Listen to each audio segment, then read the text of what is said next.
After owning my Corvette C6 Z06 for about 2 years now, I'm still quite enamored with how great the engine is, the power to weight ratio, the driving experience, and the overall usability of the car. I'm still surprised at how good it actually is, from the amount of space in the back, to the comfort of the seats, to just the ability to have fun basically whenever you want in this 2009 Corvette. The one thing, however, that I was surprised to not enjoy is the vagueness of the chassis. So in this video, we're going to go over exactly the reasons why the C6 Z06 chassis is really not as polished as I expected it to be. It's not as tight as I expected it to be. And it might surprise you. It surprised me when I did the research to find out what was going on as to, why the front end of the car felt disconnected from the rear end. So let's go ahead and go for a drive and talk about aluminum and chassis and suspension and all the nerdy things we love about cars.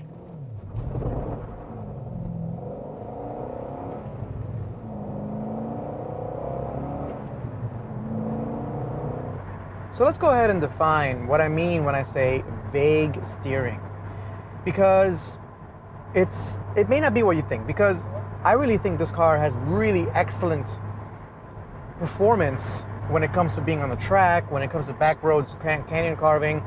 The engine is really good, the suspension's great, but there's that vagueness. And there's two types of steering vagueness that people talk about. So the first type, and then I think is the main type, is feedback from the tires. What's happening down there?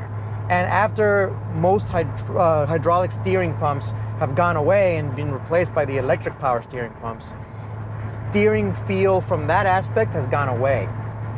We no longer really know what's happening with the tires unless we kind of know what the car is doing. And that's something to keep in mind, because these days almost no car has hydraulic steering. This one does. And it benefits because I know exactly what that front tire is doing. Those two front tires are very communicative, so that's not what I mean when I say this car has vague steering. The other second type of vague steering that people talk about is when you turn and you don't really know what the car is kind of doing. You turn and it's not really responsive, or you turn and it darts in, and it kind of doesn't do what you expect it to do. That's the vagueness that people talk about.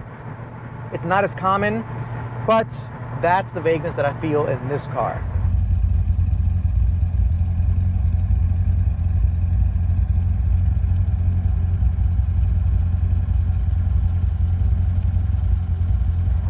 And to be specific, it's when I'm going into a corner and I'm going hard into a corner and I shift the weight, I feel the weight shift, the weight transfer. I really feel like the front is about 2 miles away from the rear end. I'm only slightly exaggerating, but I'm doing it for effect. So I turn, the front end darts in really nicely, and the back end, about a quarter second later, kind of catches up to what the rest of the chassis is doing and gets in there. What that feels like is very disconcerting for someone like me, especially. I've been a front-wheel drive guy for my whole life.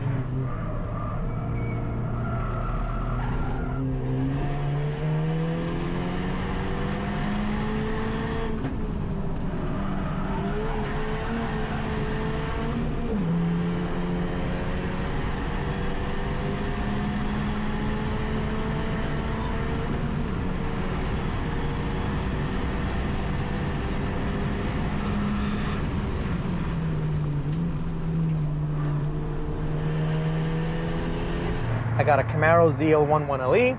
That's been great at teaching me how to use rear-wheel drive cars on the track, and I've gone pretty fast in it, kind of terrifyingly actually fast in that car. And I bought this car to see if I can replace the Camaro with it. Unfortunately, when I go into a corner, this thing gives me even less confidence through a corner than the Camaro does. And it's not because it has too much power, although it does have a ton of power. It's because when you turn it in, the rear end doesn't want to connect to the front end. That's exactly what I'm talking about. And I was kind of confused as to why this was happening. So I thought maybe it was the tires. So I changed the tires. I got Firestone, Firehawk, Indy 500s, which are excellent tires. They're on basically all of my cars. So I know them very well. And it did improve things. But still, on the back roads, I'm trying to have a little fun going back and forth. And it just didn't stick. I took this to the track one time. And I think I did 3 laps at most. And I just really wasn't having fun because I had the same exact problem where I went into a corner, and as I dipped into the corner, the back end was kind of not communicating with the front end. So I would hit a bump in the front and the back end would not respond, and the back end would hit it, and it would be kind of like oscillating against each other almost. It'd feel like I'm driving a disconnected car. And it's really subtle. It's a very subtle feeling.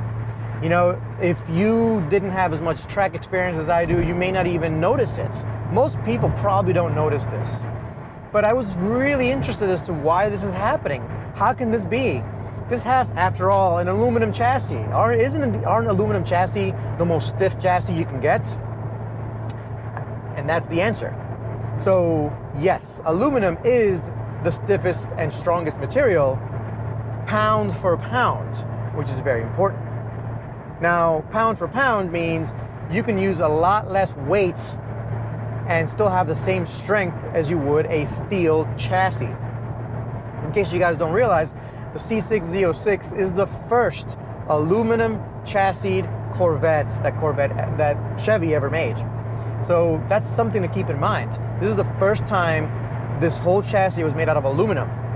It replaced steel. And I thought, hell, that should make the chassis even stiffer. But I was wrong, very wrong, because I am an idiot.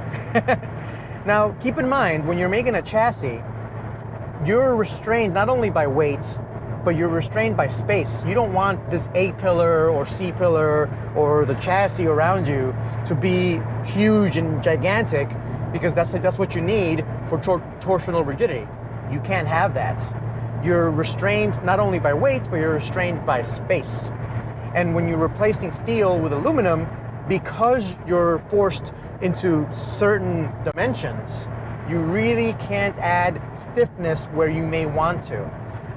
The Honda engineers had this same problem with the NSX. When they made the NSX a target top, the engineers wanted to add a whole bunch of extra aluminum around the windshield area. They were told they couldn't because it would be too big, it'd be too bulky, it would look weird. And if you ask the Honda engineers, I think Savage Geese did an interview with Honda engineers that worked on the NSX. It was one of their biggest concerns and biggest regrets, not being able to fully reinforce that windshield area. So the same thing applies to this car. This car, being the first aluminum chassis Corvette, suffers from a few things. Number one, the space constraints. Number two, since it's the first aluminum chassis Corvette, engineers haven't had enough time yet to really fiddle and tune the car to the right specifications. So if you think how much time engineers get with a certain aluminum chassis or steel chassis, they have decades of working with similar chassis, at least in design. Like let's look at the Honda Civic. Every single iteration is kind of a rework of the previous generation. And it's always the same steel chassis, etc. And they've perfected it over the years.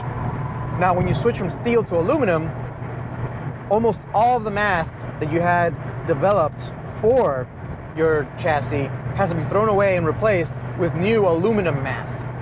Yes, I'm saying mathematics. That's what we're talking about here. The tuning of the chassis is very specific to the material, where the material is, how the material is predisposed. And the C6 non-Z06 was a steel chassis car. To replace it with aluminum, with the constraints of not being able to really rebuild the whole car from scratch, that took a lot of re-engineering and left a lot of tuning on the table.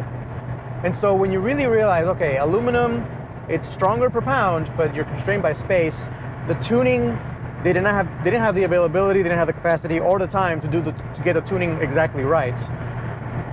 It all starts making sense. It makes sense now that the steering is not quite as crisp as you'd want a sports car to be. again, I want to reiterate, this car is an incredible car everywhere you use it. I'm currently on the highway. It's perfectly comfortable. I'm very comfortable. The HVAC system is amazing. I know I'm the only one saying that, but listen, you got to believe me, this thing is amazing. The engine's amazing, the transmission's amazing, the suspension's great, the chassis is great, even the steering is great.